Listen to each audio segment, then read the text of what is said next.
What's up, everybody? Big Hurt, getting down fresh out, and you tune into another episode of Prison Talk. Make sure you guys hit the subscribe button and support. You know, we try to put this game out here for you guys.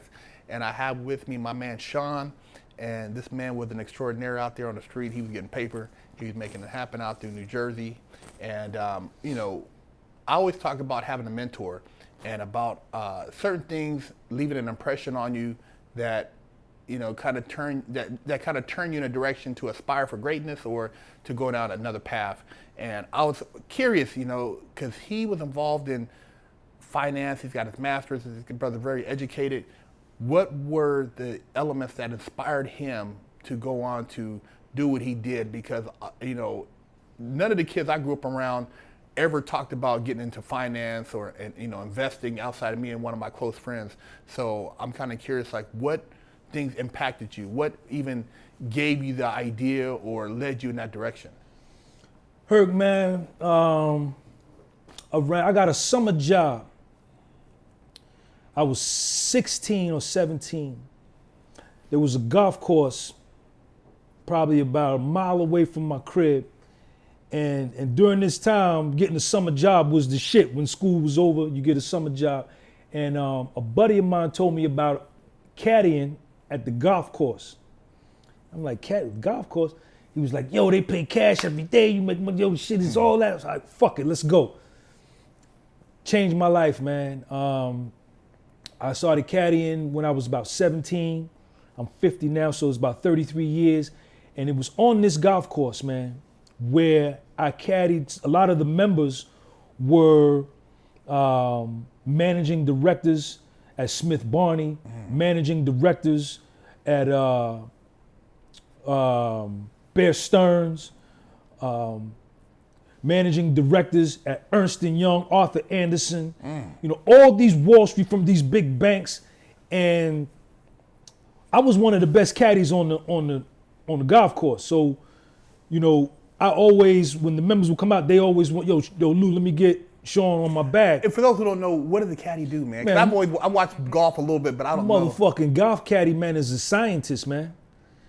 Listen, Jack Nicklaus, they'll all tell you, Tiger Woods, Phil Mickelson, whoever, you pick them, they will tell you, if they honest, that their caddy is just as instrumental in winning a tournament as he is in hitting that golf ball. Because as a caddy, you gotta get in tune with the course. You give them the distance. Which way is the wind blowing? Oh, wow. Is the pin in the front? Is the pin in the back? You know, where do you want to be at on the green? Do you want to be putting uphill, against the green?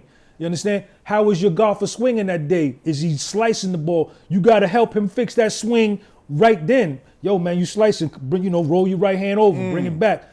So and then your psychological coach, you know, he hit a bad shot. Don't worry about that. We're going to get right back. So it's very, very important, man. Wow. But anyway, when I was the caddy, you would be on a round of golf is 4 hours. So I'm out here with this dude who's, I remember my caddy for Bernard Marcus, the founder of Home Depot. Damn. Dr. J, a bunch of motherfuckers, man. Now, people, how much does it cost for, say, a round? Like, what is it? How does that break down? Because I you know, I've never been on the golf. I've been to Pebble Beach, but I've never golfed there. But I know it ain't no joke.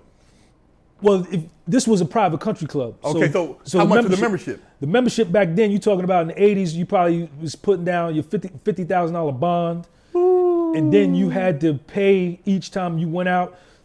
You had to eat so many times a month in the... Damn. Yeah, it was required. So you paid $50,000, but you still on top of that. You had to eat so many times in the dining room so they could get cheese from you that way. You had to, you know what I'm saying? You paid for golf. You paid, you know, wow, dues, all kind of shit. You know what I'm saying? But the connections you made was incredible, man. And I always say that I never had to fill out an application for a job, man. Damn. Because I caddied on the golf course. I would be caddying for the CEO for 4 hours and around the golf, and my mouthpiece was so strong by the time I got off the golf course, I had a job. You understand? Wow. Yo, Sean, just call my office Monday morning and tell him I told you to call. Yeah. Yeah, how you doing? Mr. So-and-so told me to call. This is Sean from the golf. Yeah, Sean, come on in. Come on. That's how it went down. Dope. And a lot of these dudes I caddied for were Wall Street dudes, man. And that is what And it's an excellent question you asked about mentorship. These were the examples that I looked to that I wanted to work on Wall Street, man. And that's why I went into getting the accounting degree and getting my master's in finance, man. Man, that's so intriguing, man. See, for me, that stuff like that, I get like the hairs on my back stand up. I get excited. That makes me, makes me want to go practice some golf right now. You know what I mean? Because I think that it's such a door opener, and people don't know the importance. It's like, people see people golfing, they're like, oh man, they're out there walking around golfing, but they don't understand some of the biggest deals are taking place on the golf course. Michael Jordan, Barkley, and God forbid I say his name on camera, but the president, he's, Mar-a-Lago, these dudes are golfing, and they realize that you're building a bond out there, and you're conversating about things that's opening the door, that's changing the world, and it's life changing. Listen, man, judges, lawyers, prosecutors are members of these country clubs, man. And I've seen caddies get into shit, aggravated assault, to all kind of big charges. Damn. And the golfers say, well, where's so-and-so? Why he ain't? So-and-so, he in jail, Well, what? These big people call downtown and in 24 to 48 hours, the caddy is back out and they charge him no lawyer fees. So it's definitely who you know. Wow. And I want to give a shout out, man, to a man who helped me, Big Hurt, Mr. Jezerski, white man, Polish man. I had caught a felony case in Atlanta while I was in college in Atlanta. Before I finished my accounting degree, and I felt like I was fucked up, that I wasn't gonna be able to get a job in the accounting field with my felony. And I was caddying for Mr. J. Mr. J had a recruiting firm where he placed only accountants. And he asked me, he's like, Sean, what you doing? Why are you still caddying? I said, well, yo, Mr. J, I got this felony. He said, yo, call me on Monday. All right. I called him on Monday. He said, come up here. I went to his office. He placed me with a firm, the firm I was telling you about, where I was into doing the mergers and acquisitions, and told them everything. And I had to go back to jail in Atlanta when they gave me the job. And so I went to the interview. I didn't believe. Shit. And I said, when I sat down for the interview with the girl, I said, listen, I got to go to jail, man, next month. She said, Sean, we know all of that. Don't worry about all of that. Don't worry about that. Yeah. And I got the job, kid. And I went on in that job, got promoted several other times, and ended up being like the lead deal man doing mergers and acquisitions in that job. Yep. True story. Now, with that being said, man, I just have to laugh to myself, man, because, people out here running around doing stuff and they don't realize who you know and how connections work. Now, putting all that in perspective, man, and seeing that side of life, when you're involved and you're tied into certain circles, life is different, man. Like you said, certain things that the average person would be stressed off of or dealing with, like you said, it takes a phone call because of your association. And I know, having been around a lot of this and you've seen people making moves, looking back now, if you could, maybe see something that you could have capitalized on that you didn't at the time, what would it have been? Herc, man, my life is money, man. My life is money. I wouldn't want to do this motherfucker over, man. I am, and I want to thank you for giving me the opportunity to come on your platform, man, and you exposing me to your subscribers. But I am who the fuck I am because of everything I went through. And,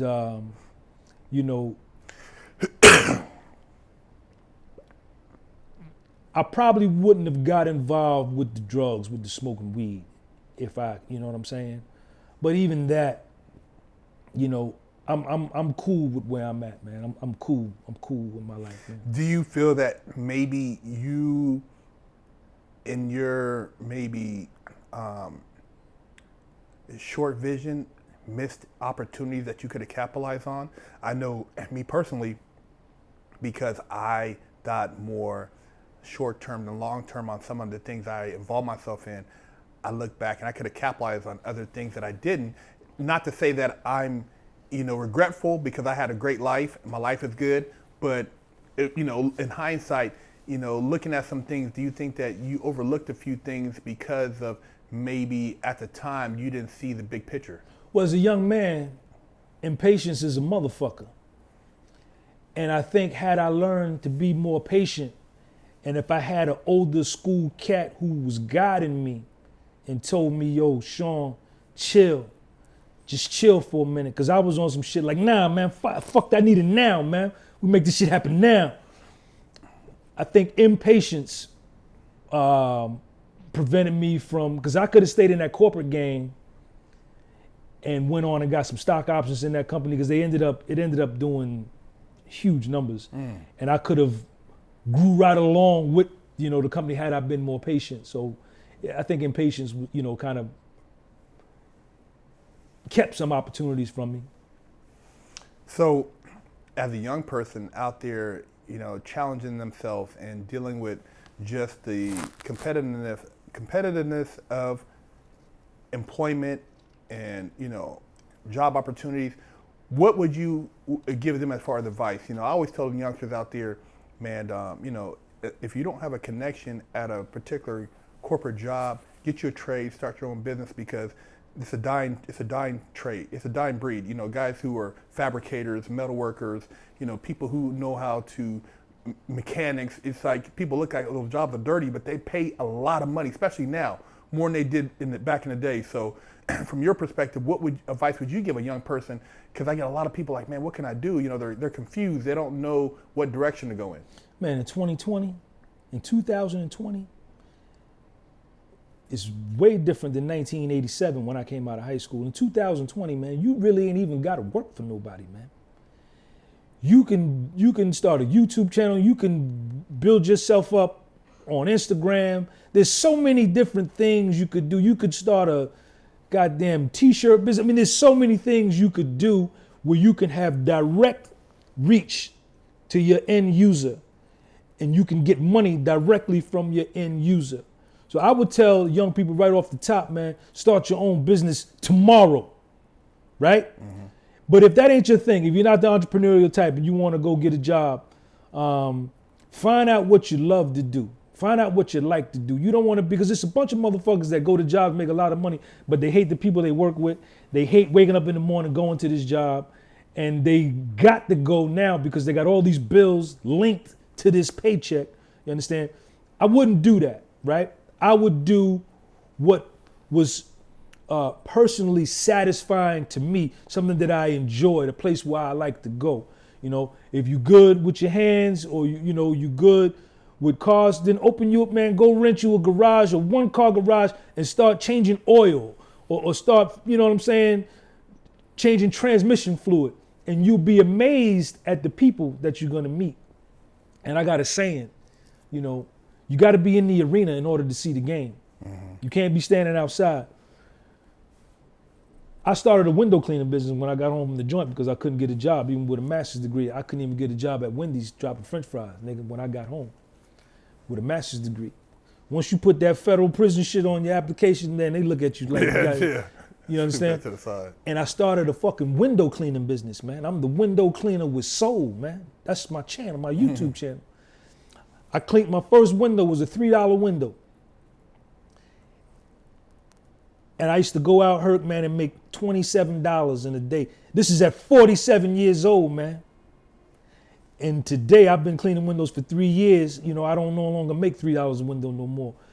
And the people that I've met, the opportunities that I've met, as a result of cleaning windows are numerous, man.